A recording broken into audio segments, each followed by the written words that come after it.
வணக்கம். தமிழகத்தில் உள்ள அனைத்து மாவட்ட நிகழ்வுகளை உங்கள் வரவேற்பிற்கு கொண்டு வந்து சேர்க்கும் தமிழ்நாடு 360க்கு உங்களை வரவேற்பது நான் ராஜலட்சுமி கார்த்திக். முதலில் தலைப்புச் செய்திகளை பார்க்கலாம். கார்த்திகை மாதம் பிறந்ததையொட்டி ஐயப்பனுக்கு மாலை அணிந்து விரதம் தொடங்கிய பக்தர்கள். தமிழகம் எங்கும் உள்ள கோயில்களில் சரண கோஷத்துடன் சிறப்பு வழிபாடு.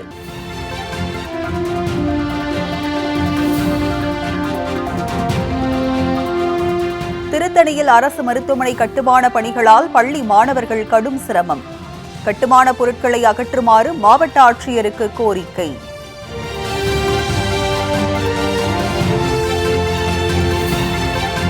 ஸ்ரீபெரும்புதூர் பேருந்து நிலையத்திற்குள் பேருந்துகள் வராததால் பொதுமக்கள் அவதி.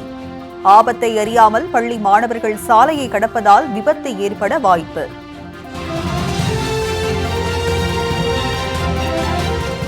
பொன்னேரியில் நீர்வளத்துறை அதிகாரிகளிடம் விவசாயிகள் கடும் வாக்குவாதம். ஏரி மதகுகளை திறப்பதற்கு அதிகாரிகள் மறுத்ததால் விவசாயிகள் எதிர்ப்பு.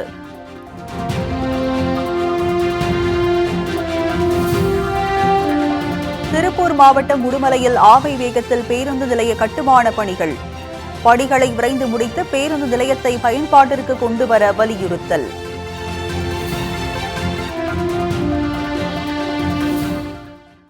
இனி செய்திகளை விரிவாக பார்க்கலாம். கார்த்திகை மாதம் பிறந்ததையொட்டி தமிழகம் முழுவதும் பக்தர்கள் ஐயப்ப சுவாமிக்கு மாலை அணிந்து விரதத்தை தொடங்கினர். ஆண்டுதோறும் கார்த்திகை மாதம் முதல் தேதியில் ஐயப்ப பக்தர்கள் மாலை அணிந்து விரதத்தை தொடங்கி விடுவர். ஒரு மண்டல விரதமிருந்து கேரள மாநிலத்தில் உள்ள சபரிமலைக்கு சென்று ஐயப்பனை தரிசிக்க செல்வது வழக்கம். அந்த வகையில் இன்று கார்த்திகை பிறந்ததை முன்னிட்டு தமிழ்நாட்டில் உள்ள அனைத்து கோயில்களிலும் சிறப்பு பூஜைகள் செய்யப்பட்டது.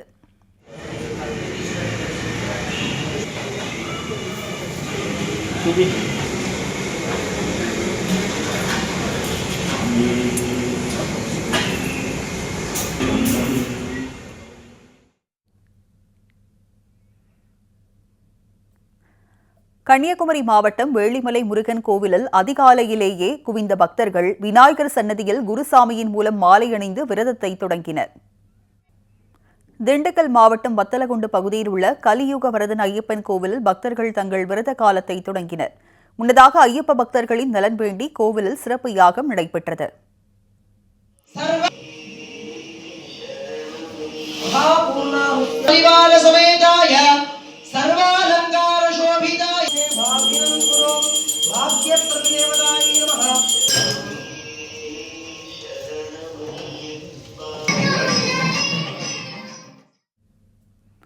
இதையடுத்து சுமார் 50க்கும் மேற்பட்ட கன்னிசாமிகள் விரதத்தை தொடங்கி காத்திருந்தனர். அவர்களுக்கு ஐயப்ப குருசாமிகள் மாலை அணிவித்தார். இதில் சுமார் 300க்கும் மேற்பட்ட பக்தர்கள் விரதத்தை தொடங்கினர். சரணமையப்பா ஸ்ரீ சபரிமலை சாஸ்தா மண்டல மகரவிளக்கு காலத்திற்காக இன்று கார்த்திகை 1ஆம் தேதி வத்தலக்குண்டு ஸ்ரீ கலியுகவரதன் ஐயப்பன் திருக்கோவிலில் மாலை அணிவிக்கும் நிகழ்ச்சி நடைபெற்றது. இன்று அதிகாலை பக்தர்கள் சபரிமலை யாத்திரையை சுபிட்சமாக நிறைவு செய்வதற்காக வேண்டி கணபதி ஹோமமும் அதனைத் தொடர்ந்து சுமார் 50க்கும் மேற்பட்ட புதிய கன்னிச்சாமிகள் மாலை அணிந்த நிகழ்ச்சி நடைபெற்றது. இன்றையிலிருந்து கிட்டத்தட்ட ஒரு 48 நாட்கள் நாங்கள் சபரிமலை யாத்திரைக்காண்டி விரதம் இருந்து சபரிமலை புனித பயணம் மேற்கொள்ள இருக்கிறோம். சுவாமியை சரணமையப்பா. தேனி மாவட்டம் அணை பிள்ளையார் தடுப்பணையில் நீராடிய பக்தர்கள் அணை பிள்ளையார் கோவிலில் வைத்து மாலை அணிந்து விரதம் தொடங்கினர்.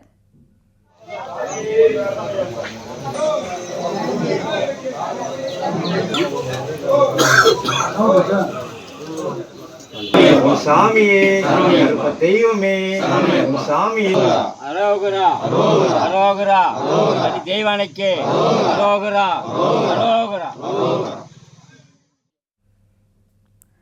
தஞ்சாவூர் ஆற்றுப்பாலம் அருகே உள்ள சிவவிஷ்ணு கோயிலில் உள்ள ஐயப்பன் சன்னதியின் முன்பு ஏராளமான பக்தர்கள் ஐயப்பனை வணங்கி குருசாமி கையால் மாலை அணிந்தனர். தமிழகத்தின் ஒவ்வொரு பகுதியிலும் ஐயப்ப பக்தர்கள் மாலை அணிந்த நிலையில் எங்கு பார்த்தாலும் சரண கோஷங்கள் ஒலித்து வருகிறது.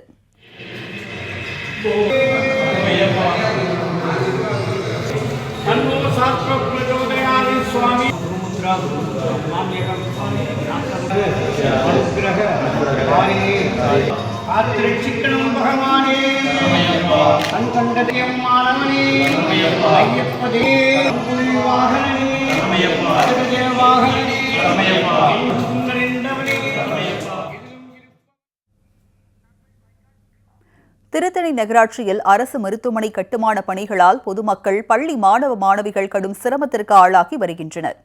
திருவள்ளூர் மாவட்டம் திருத்தணி நகராட்சியில் இருந்த அரசு மருத்துவமனை தலைமை மருத்துவமனையாக மாற்றப்பட்டு வருகிறது. 52 கோடி ரூபாய் மதிப்பீட்டில் கட்டப்பட்டு வரும் இந்த கட்டுமான பணிகளுக்காக ஜல்லி, எம்சான் போன்றவை வரவழைக்கப்பட்டது.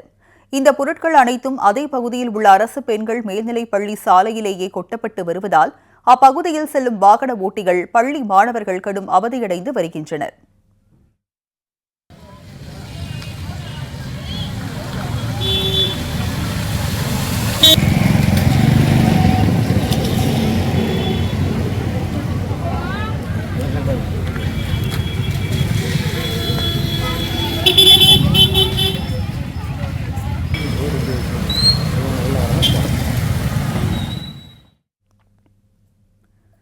தற்போது மழை பெய்து வருவதாலும் பள்ளங்களில் தண்ணீர் தேங்கி சேரும் சகதியுமாய் காணப்படுகிறது. மேலும் அரசு மருத்துவமனைக்கு சிகிச்சைக்கு வருவோர் உள்பட கழிவுநீர் தேக்கத்தினாலும் அதன் மூலம் பரவும் நோய் தொற்றுகளாலும் பாதிக்கப்படுகின்றனர்.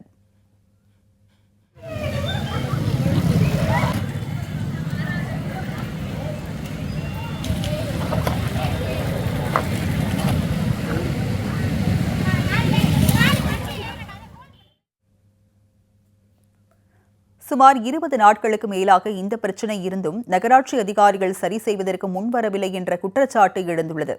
அரசு பள்ளி அருகே உள்ள கட்டுமான பொருட்களை அகற்றுமாறு அப்பகுதியை சேர்ந்தவர்கள் திருவள்ளூர் மாவட்ட ஆட்சியருக்கு கோரிக்கை விடுத்துள்ளனர்.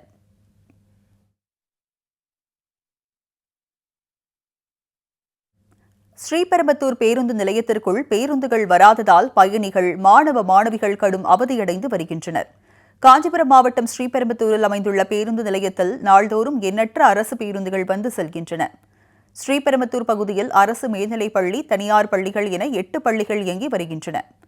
பள்ளிக்கு செல்லும் மாணவ மாணவிகள் நாள்தோறும் ஸ்ரீபெரும்புதூர் பேருந்து நிலையத்தில் இருந்துதான் நகர பேருந்துகளில் தங்கள் இல்லங்களுக்கும் பள்ளிகளுக்கும் பயணிப்பது வழக்கம்.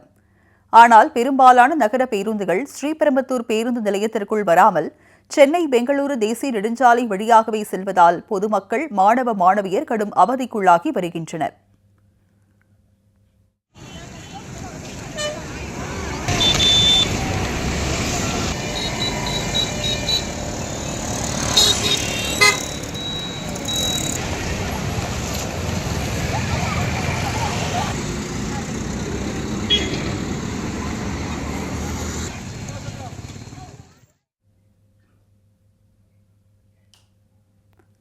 நாளொன்றுக்கு 44,000 வாகனங்கள் செல்லும் இந்த பரபரக்கும் சாலையை கடப்பதற்கு பெரியோர்களே தயங்கி வருகின்றனர். ஆனால் மாணவ மாணவிகள் தங்கள் வீடுகளுக்கு செல்லும் அவசரத்தில் ஆபத்தை உணராமல் சாலையின் குறுக்கே பாய்ந்தோடுகின்றனர்.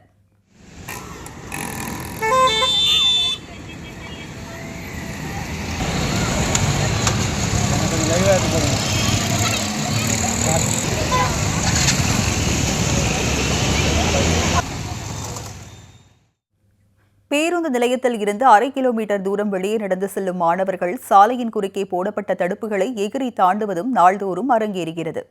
அரசு பேருந்துகள் பேருந்து நிலையத்திற்குள் வந்து மாணவர்களை ஏற்றி சென்றால்தான் விபத்துகளை தவிர்க்க முடியும் என்பது சமூக ஆர்வலர்களின் கருத்தாக உள்ளது. பொன்னேரியில் நீர்வளத்துறை அதிகாரிகளிடம் விவசாயிகள் வாக்குவாதத்தில் ஈடுபட்டதால் பரபரப்பு ஏற்பட்டது. திருவள்ளூர் மாவட்டம் பொன்னேரி சுற்றுவட்டார பகுதிகளில் 15,000க்கும் மேற்பட்ட ஏக்கர் விவசாய நிலத்தில் நெற்பயிர் சாகுபடி செய்யப்பட்டு வருகிறது. தற்போது வடகிழக்கு பருவமழை தீவிரமடைந்த நிலையில் பொன்னேரி பகுதியின் சுற்றுவட்டார பகுதிகளில் மழை பெய்து வருகிறது. நாள்தோறும் அதிகப்படியான மழை பெய்த காரணத்தால் நீர்நிலைகள் வேகமாக நிரம்பி தாழ்வாக உள்ள விளைநிலங்களில் நீர் தேங்கியது. தை மாதத்திற்கு முன்பு அறுவடை செய்தாக வேண்டும் என பயிர் நடவு செய்த விவசாயிகள் மழைநீர் பயிர்களை மூழ்கடித்ததால் வேதனையடைந்தனர். மீஞ்சூர் அருகே உள்ள வேலூர் கிராமத்தில் விவசாய விளைநிலத்தில் வளர்ந்த பயிர்கள் மழைநீரில் மூழ்கும், அழுகும் நிலையில் காணப்படுகிறது. மேலும் காட்டூர், தத்தம்மஞ்சேரி ஏரியில் உள்ள நீர் விளைநிலங்களில் புகுந்ததால் தேங்கிய நீரை வெளியேற்றுமாறு அப்பகுதியைச் சேர்ந்த விவசாயிகள் அதிகாரிகளிடம் கோரிக்கை விடுத்திருந்தனர். இது தொடர்பாக நீர்வளத்துறை அதிகாரிகள் நேரில் வந்தபோது அவர்களிடம் விவசாயிகள் வாக்குவாதத்தில் ஈடுபட்டனர். ஒரு சிலர் தண்ணீரை திறக்கக்கூட என எதிர்ப்பு தெரிவித்த நிலையில் தண்ணீரை திறந்தால்தான் தங்கள் பயிர்களை காப்பாற்ற முடியும் என ஒரு தரப்பினர் கேட்டுக் கொண்டனர். இதற்கு அதிகாரிகள் சம்மதம் தெரிவிக்காததால் சில நிமிடங்கள் அங்கு பரபரப்பு நிலவியது. இன்னைக்கு பார்த்தல சார். என்ன பார்க்க சொல்றீங்க? சார் என்ன சொல்றீங்க? ஒண்ணு என்ன சொல்றீங்க? என்ன பார்க்க போறீங்க? என்ன பார்க்க சொல்றீங்க? லேண்ட சார். ஏன் பார்க்க லேண்ட்? நேத்து நீ பாத்தீங்களா இல்லையா? நேத்து நான் பார்த்தது அந்த இடத்துல நீங்க காட்டுனீங்க. சரி. அந்த இடத்துல நீங்க காட்டுனீங்கல்ல. சரி. வேற எந்த லேண்ட் பார்க்கணும்? எந்த லேண்ட் பார்க்கணும்? வேற எந்த லேண்ட் பார்க்கணும்? அந்த இடத்துல முன்னாடி இருக்கிற லேண்ட் தான் நீங்க காட்டுனீங்க. உள்ள லேண்ட் கரையில ஒட்டி இருக்கிறது சொல்றேன் சார். நான் யா வாங்க நீங்க தண்ணி தான் சொன்னீங்க. தண்ணி சார் உள்ள போறதுன்னு சொன்னீங்க. நான் போலாம் சொன்னேன். உங்களோட தான் நான் வந்தேன். ஏங்க தண்ணி வந்து சார் நீங்க வந்த உடனே நான் கூட வந்தேன். ஆமா. உங்க கூட வரைக்கும் தண்ணி உள்ள இறங்குனீங்களா? அப்படி சுத்தி வந்துறலாம் சார். வாங்க சார். அதான் கூப்பிடுறேன். திருப்பூர் மாவட்டம் உடுமலை நகராட்சியில் பேருந்து நிலைய கட்டுமான பணிகள் ஆமை வேகத்தில் நடைபெற்று வருவதால் பொதுமக்கள் விரக்தி அடைந்துள்ளனர். திருப்பூர் மாவட்டம் உடுமலை நகராட்சியில் பொள்ளாச்சி பழனி சாலையில் மத்திய பேருந்து நிலையம் அமைந்துள்ளது. இங்கு நாள்தோறும் நூற்றுக்கணக்கில் பேருந்துகள் வந்து செல்வதால் எப்போதும் மக்கள் கூட்டம் நிரம்பி வழியும். கோவை, பொள்ளாச்சி போன்ற பகுதிகளுக்கு பள்ளி கல்லூரி செல்லும் மாணவர்கள் இந்த பேருந்து நிலையத்தில் இருந்துதான் அரசு பேருந்துகளில் சென்று வருகின்றனர். இந்நிலையில் பேருந்து நிலையத்தில் பேருந்துகளை நிறுத்துவதற்கு போதிய இடம் இல்லாததால் விபிபுரத்தில் உள்ள பேருந்து நிலையத்தை விரிவாக்கம் செய்ய அரசு சார்பில் முடிவெடுக்கப்பட்டது. இதற்காக சில ஆண்டுகளுக்கு முன்பு அங்கிருந்த குடியிருப்புகள் அகற்றப்பட்டு குடியிருப்பு வாசிகள் வெவ்வேறு பகுதிகளுக்கு மாற்றப்பட்டனர். பின்னர் பணிகள் தொடங்கி நடைபெற்ற நிலையில் பேருந்து நிலையத்தில் ரவுண்டானா மட்டும் அமைக்கப்பட்டது. கடந்த அதிமுக ஆட்சியில் 3,75,00,000 ரூபாய் மதிப்பில் தொடங்கப்பட்ட இந்த பேருந்து நிலைய கட்டுமான பணிகள் இன்னும் முடிவடையாமல் இருப்பதுதான் வேதனை. ஆமை வேகத்தில் மெல்ல மெல்ல நடக்கும் இந்த பணிகள் எப்போது முடிவடையும்? விபிபுரத்தில் உள்ள பேருந்து நிலையம் எப்போது பயன்பாட்டிற்கு கொண்டு வரப்படும்? பேருந்து நிலையத்தில் அடிப்படை வசதிகள் செய்து தரப்படுமா என உடுமலை பகுதி மக்கள் பெரும் ஆவலில் உள்ளனர். சின்னாளப்பட்டி பேரூராட்சியில் குப்பைகள் மலை போல் தேங்கி கிடப்பதால் தொற்றுநோய் அபாயம் ஏற்பட்டுள்ளது. திண்டுக்கல் மாவட்டம் ஆத்தூர் சட்டமன்ற தொகுதிக்கு உட்பட்ட சின்னாளப்பட்டி சிறப்பு நிலை பேரூராட்சியில் 18 வார்டுகள் உள்ளன. சுமார் 50,000 பேர் வசித்து வரும் இந்த பகுதியில் நாள்தோறும் குப்பைகள் அகற்றப்படாமல் தேங்கி வருவதாக குற்றச்சாட்டு எழுந்து வருகிறது. நகரின் முக்கிய சாலைகள், தெருக்களில் குப்பைகள் மலை போல் தேங்கிய நிலையில் ஆடு, மாடு, கழுதை, தெருநாய்கள் போன்றவை குப்பை மேட்டில் புரள்வதும் குப்பைகளை சாலையில் இழுத்து செல்வதுமாய் இருந்து வருகிறது.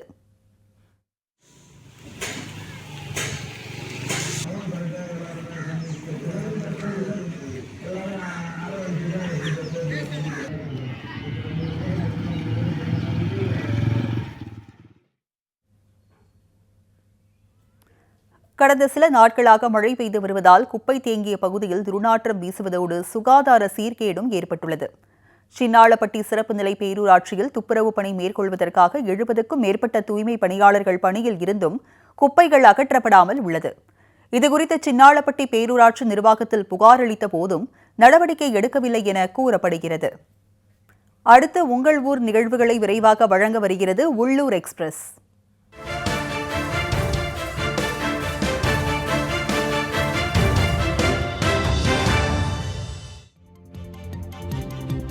திண்டுக்கல் மாவட்டம் நத்தம் அருகே உள்ள சீரங்கம்பட்டியில் சித்தி விநாயகர், முத்தாலம்மன், காளியம்மன் கோவில்களில் குடமுழுக்கு விழா கோலாகலமாக நடைபெற்றது. கணபதி யாகம், லட்சுமி யாகம், நவகிரக யாகம், வாஸ்து சாந்தி ஆகியவற்றுடன் விழா தொடங்கியது. இதையடுத்து காசி, ராமேஸ்வரம், கங்கை, காவிரி, கரந்தமலை, அழகர்மலை உள்ளிட்ட பல்வேறு புனித தலங்களில் இருந்து புனித நீர் எடுத்து வரப்பட்டு மேளதாளம் முழங்க ஊர்வலமாக கொண்டு வரப்பட்டது. பின்னர் கோயில் கோபுரத்தின் மீது உள்ள கலசத்தில் அபிஷேகம் செய்து பக்தர்கள் மீது புனித நீர் தெளிக்கப்பட்டது. நத்தம், சீரங்கம்பட்டி, ஐயாப்பட்டி, காத்தாம்பட்டி, ஊராளிப்பட்டி போன்ற பகுதிகளைச் சேர்ந்த ஏராளமான பக்தர்கள் குடமுழுக்கு விழாவில் பங்கேற்று சாமி தரிசனம் செய்தனர்.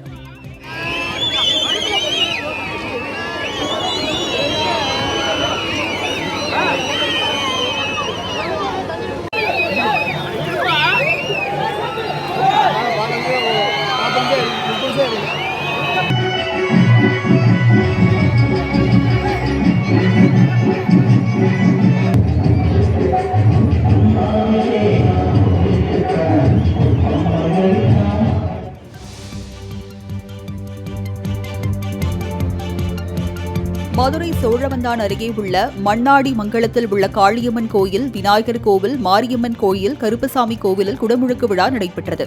திருபுவனம் ராஜசொக்கலிங்கம் சிவாச்சாரியர் தலைமையில் காலை 9:20 மணியளவில் யாகசாலையுடன் விழா தொடங்கியது. பின்னர் புனித நீர் எடுத்து வரப்பட்டு கோபுர கலசங்களுக்கு அபிஷேகம் செய்யப்பட்டது.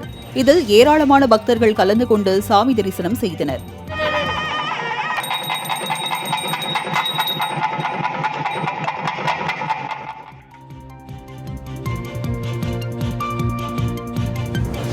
திருவள்ளூர் மாவட்டம் செங்குன்றத்தை அடுத்து விளாங்காடுபாக்கம் பகுதியில் உள்ள பழமை வாய்ந்த ஸ்ரீ பாமா ருக்மணி சமேத வேணுகோபால் கோவிலின் குடமுழுக்கு விழா வெகு விமரிசையாக நடைபெற்றது. கணபதி யாகத்துடன் விழா தொடங்கிய நிலையில் பல்வேறு நதிகளில் இருந்து எடுத்து வரப்பட்ட புனித நீர் கலசத்தில் ஊற்றி அபிஷேகம் செய்யப்பட்டது. விளாங்காடுபாக்கம் ஊராட்சி மன்ற தலைவர் பாரதி சரவணன், புழல் ஒன்றிய திமுக செயலாளர் சரவணன் ஆகியோர் தலைமையில் நடந்த இந்த விழாவில் கிராம தலைவர் எஸ் முருகன் உள்பட ஏராளமான பக்தர்கள் பங்கேற்றனர்.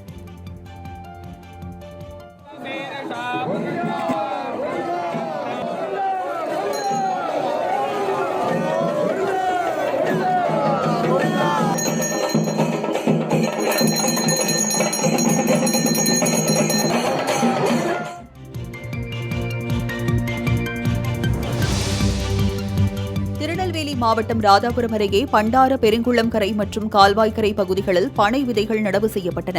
ராதாபுரம் ஊராட்சி மன்ற நிர்வாகம் மற்றும் நம்மால் முடியும் குழு சார்பில் 2வது ஆண்டாக 5000 பனை விதைகள் குளத்தின் கரையில் விதைக்கப்பட்டன. ராதாபுரம் அரசு மேல்நிலைப்பள்ளி தலைமை ஆசிரியர் செல்வகுமார் பனை மரத்தின் நன்மைகள் பற்றி கூற பள்ளி மாணவர்கள் இந்த நடவு பணிகளை மேற்கொண்டனர். கிராமப்புறங்களில் பனை மரங்கள் அழிந்து வரும் நிலையில் அதனை பாதுகாக்கும் பொருட்டு நடந்த இந்த நிகழ்ச்சியை பொதுமக்கள் வெகுவாக பாராட்டினர்.